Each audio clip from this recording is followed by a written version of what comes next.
Leaving Vimy Ridge, I cycled just a few miles to the French National Cemetery at Notre Dame de Lorette, which lies on a prominent high ground plateau just north of the village of Ablain-Saint-Nazaire. The 165 metre high plateau ridge gives commanding views over the plains below, and during the war was bitterly contested over in several battles known as the First, Second and Third Battles of Artois. These were fought between the Germans who initially held the ridge from October of 1914 and the French who eventually captured the ridge and the valley below in September of 1915. The fighting was extremely bloody and costly to both sides, with the German army losing 75,000 men and the French losing over 100,000 men, either wounded, missing or killed. The cemetery lies on the highest point of the battlefield and contains the marked graves of over 20,000 French soldiers, with a further 20,000 unidentified bodies interred in mass graves. These are marked by white stone walls within the cemetery.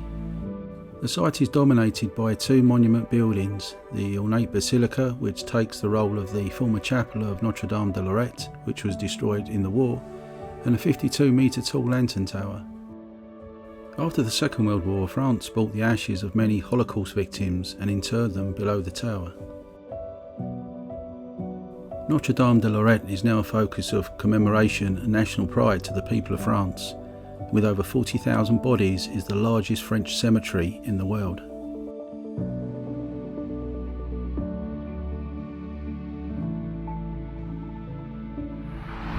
Just so many bodies yet again, buried because of the war. I'm going to push on to Loos now. It's where my accommodation is. No, I'm not camping. I couldn't get a camping spot in the area, so decided to go Airbnb. I'm going to treat myself. So I've got a bed for tonight. So Loos, if I just point the camera around, Loos is actually at the foot of that sort of slag heaps that you can see. And they're called the double crassier. Well, they were known as that in the war. And that's the industrial area of Loos, and that's where I'll be staying. The town of Loos is in a coal mining area, and these two huge spoil heaps dominate the otherwise flat landscape of the Gohill Plain. In the war the heaps were smaller, but a colliery tower which the British soldiers called Tower Bridge was used by the Germans as an observation post, and as such was the focus of artillery shellfire in the run-up to the battle. The coal mines closed in the 1980s, by which time the two spoil heaps had grown to be around 146 metres in height, making them the tallest in Europe.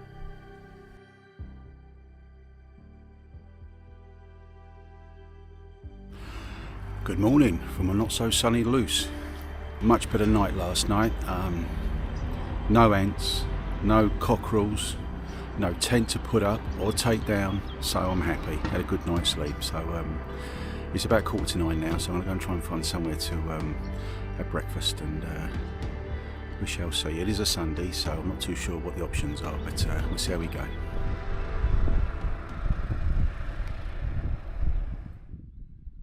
This is the ground over which the Battle of Loos was fought in the autumn of 1915 and was to be the biggest British offensive of the war so far. The attack would be made over a 6-mile front between the mining village of Loos and the Le Basset Canal to the north. The terrain was, as seen now, completely flat and open, apart from the odd mining spoil heap, and would therefore give a huge advantage to the defender, and so this area was not favoured in the least by the British generals for an offence. However, the French generals insisted that here was the best place in order to support their own ongoing attacks just a few miles further south. The 6 divisions of the British outnumbered the Germans 2-1, and it was anticipated they would break through in what was called the Big Push. It would be the first action on the western front of the new Army Volunteer Battalions, formed in 1914. Many had had little training and no experience of trench warfare. Poison gas had first been used by the Germans at Ypres earlier in the year, and its use horrified the Allies and was condemned as a barbarous act. However, British High Command now decided to level the score and release chlorine gas onto the Germans on the opening attack. In the event, all did not go according to plan. Light winds blew the gas back to the British, causing over 2,000 casualties. In other areas, the gas lingered in no man's land, causing more all-round confusion. Advancing across open fields, the British infantry suffered from German artillery machine gun. However, the village of Loos was captured, but supply and communication problems and the late arrival of reserves meant the breakthrough could not be held. Eventually the attacks ground to a halt, and by the 28th of September the Germans had countered, pushing the British back to their start lines. In all, the British were to suffer over 60,000 casualties, and in some sectors German regiments referred to the huge amount of British dead in no man's land as the field of corpses. Sir John French's poor use of the reserves was cited as a failure and led to his removal from command, and from December 1915 General Sir Douglas Haig was appointed Commander-in-Chief.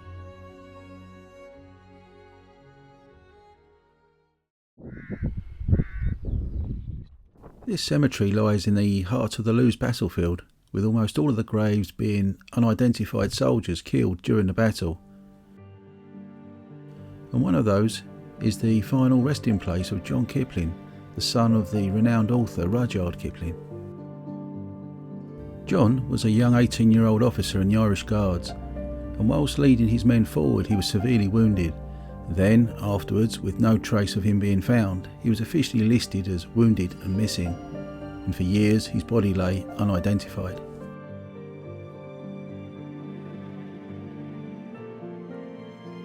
Rudyard must have felt huge pain and guilt, as it was only with his sway and influence that John was ever able to join the army, having previously been rejected for his poor eyesight.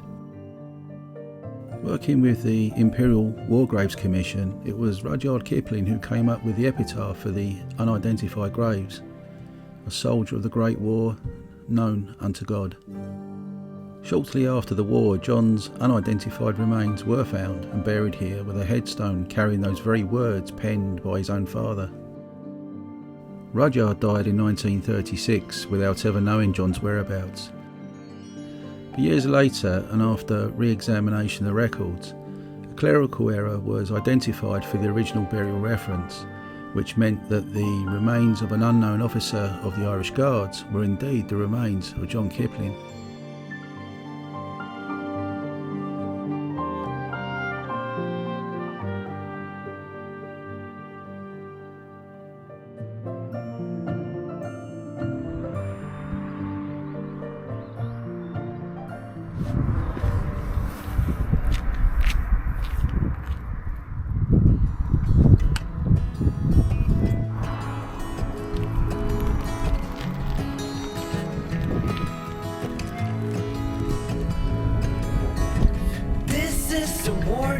From the past, to make sure you're learning from mistakes that you did last. Oh well, there we go. McDonald's breakfast, French style. Not bad, I must say. And the coffee is really good, really good. And I couldn't get a sausage and egg McMuffin, so I went for the bacon and egg, and I've got to say, what a fantastic choice. So I had two. God. Madman. Okay, so we're in La Bassée.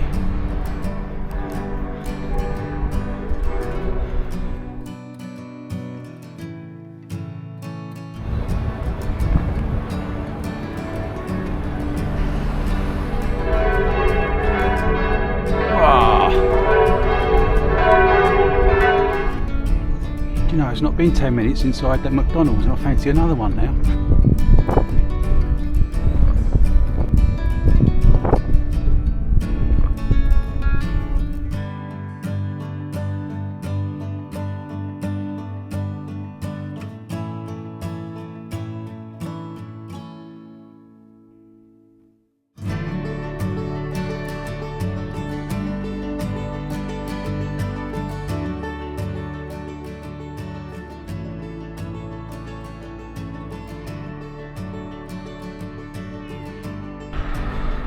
Impressive fortifications, really. Don't know if you could see from the video, but the walls are at least 2 feet thick, and like I say, they look in pretty good shape even now. Okay. Okay, so we're just north of the town of La Bassée and past through a small village called Loos. I think this is Loos now. We're heading up towards Fromelles and Fromelles.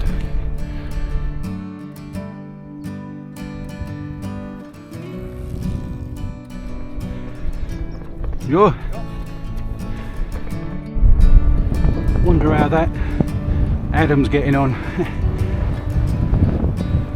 When I saw him yesterday, fair play, you know, 21 years of age and he's doing this for the first time. You know, he's cycling from Calais all the way down and possibly all the way back up again. When you've got scenery like this to enjoy, and of course when it's not raining, it can be very nice.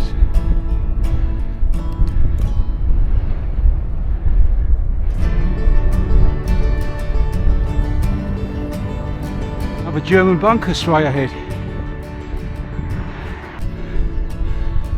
A bit of sunshine coming out to play.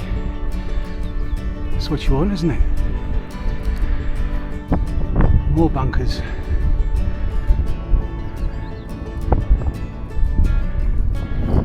You get the impression they're going to be there for many, many years.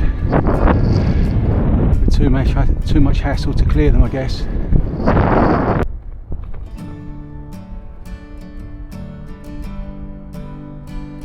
The village of Fromelles was the scene of a British offence where on the 9th of May 1915, and over the course of just one day, 11,000 men were killed or wounded in an attack that gained nothing. This, along with the other disasters in 1915 at Neuchâtel and Loos, was another sorry example of how throwing thousands of men against machine guns and barbed wire was not the way forward. The generals would surely have to come up with something better for 1916. My next stop will be at the village of Fromelles to explore the first involvement by the Australians on the Western Front. Fromelles is upside down.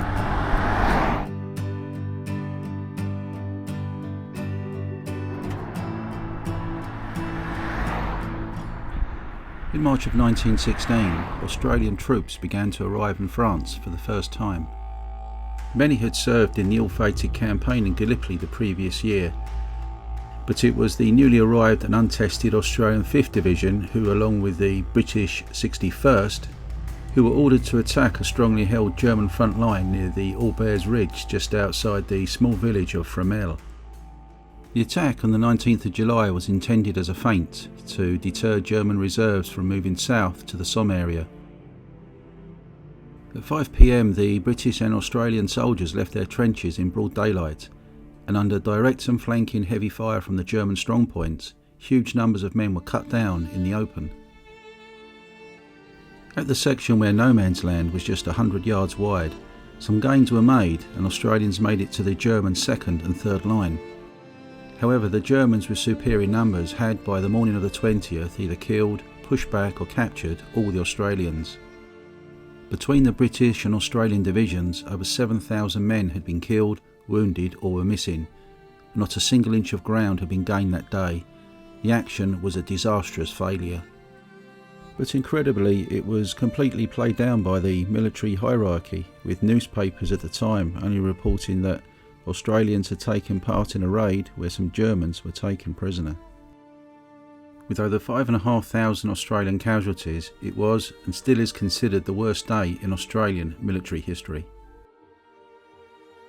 After the war, the remains of hundreds of unburied bodies were gathered from the Fromelles battlefield and interred in a new cemetery known as VC Corner, which lies on what was the Australian front line.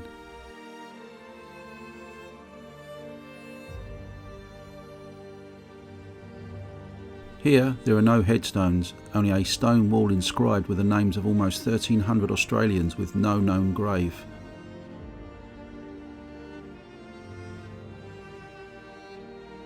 In 2007, after initial research by a retired Australian teacher called Lambis Inglesos, the remains of hundreds of Allied soldiers were discovered in mass graves at Pheasant Wood near Fromelles.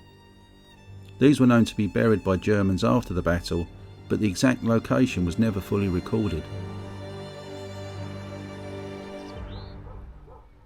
In all, some 200 bodies were identified as Australian soldiers, and 50 as British, of which most were fully identified by name. In 2010, all the remains were reinterred with full military honours in Fromelles Pheasant Wood Military Cemetery, the first war cemetery to be built in 50 years. Alongside the cemetery is the Battle of Fromelles Museum. The well laid out displays and audio guide explain the sequence of events along with the more personal stories of soldiers that fought and in many cases died there. The British generals had planned this as a diversionary attack, but with so many thousands of men lost, I can't help but feel just what another complete waste of life the whole action was. There we go. Pheasant Wood, Fromelles Military Cemetery. It's a new cemetery.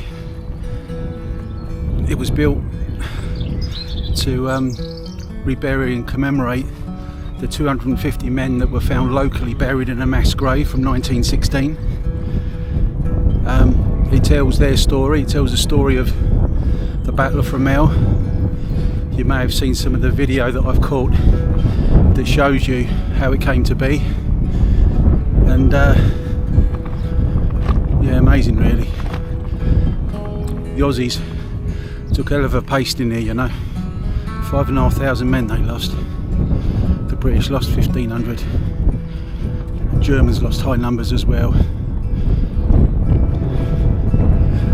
All where I'm riding now, all of this was the battlefield.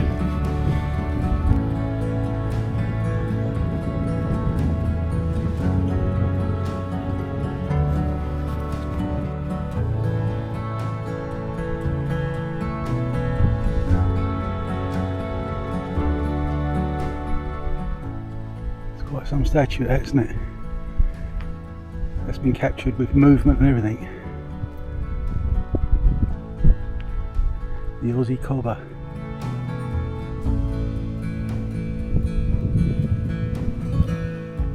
Here's a close-up of one of those bunkers. Let's look at the thickness there, look. Since the scale is my hand, look.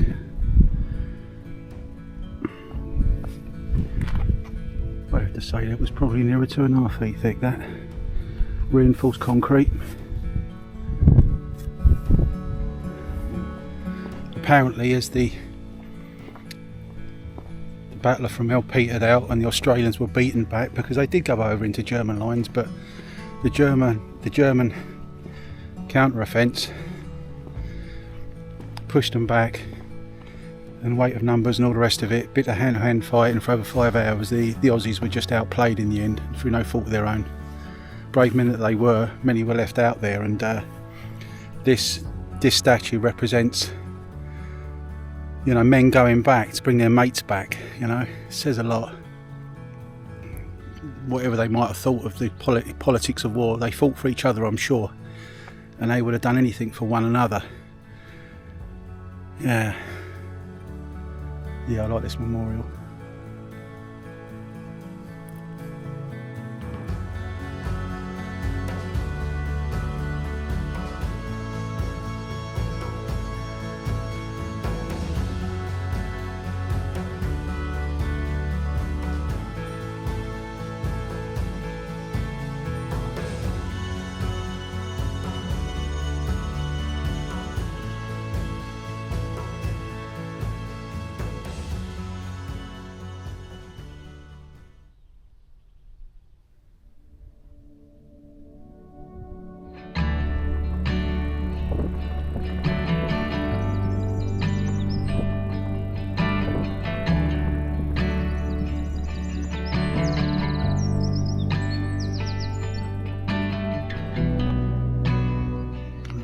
Cemeteries goes, this one's very pretty. With a little moat round it.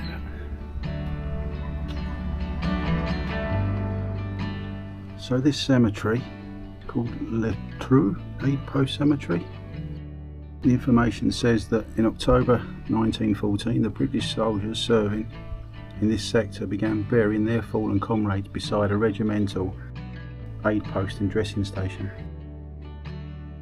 which was located not far from the support trenches which led to the front line. Well, I hope you enjoyed the video. Feel free to check out part 6 where I continue my journey into Belgium.